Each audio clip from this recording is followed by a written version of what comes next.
मागणा बिजुली नहीं प्रताप देव मंतव्य पर प्रतिक्रिया रखिंट बीजेपी राज्य सभापति मनमोहन सामल सेमाने बोधवे इस्ताहार को ठीक भाव पढ़ी ना मनमोहन मोदी जहाँ कहती ताकू करती केंद्र बजेट आसिला परे यह कार्यकारी हो बीजेपी राज्य सभापति मोदी सरकार तृतीय पाळीर प्रथम बजेट रे प्रत्येक व्यक्ति को 75,000 टंका दियाजिबो एवं सेमाने सोलार सिस्टम माध्यम व्यवहार करेंगे जो बिजुली लोकंकर सोलार सिस्टम रे बड़का रहिबो ताकू सरकार किणिबे एवं संपृक्त व्यक्ति को टंका प्रदान करेंगे बोली कहते मनमोहन सामल। जो संकल्प पत्र केंद्र आगे आरंभ है घोषणा है से 75,000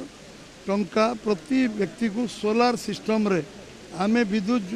जोगाई मागणा देव केंद्र सरकार एवं से जी व्यवहार से करेंगे मागणा व्यवहार करेंगे एवं जो इलेक्ट्रिक बॉडी पड़ो तर सोलार सिस्टम रे ताकू सरकार किणवे से पैसा से लोक को मिल किंतु सरकार मागणा देवे 75,000 टंका प्रति व्यक्ति खर्च करेंगे।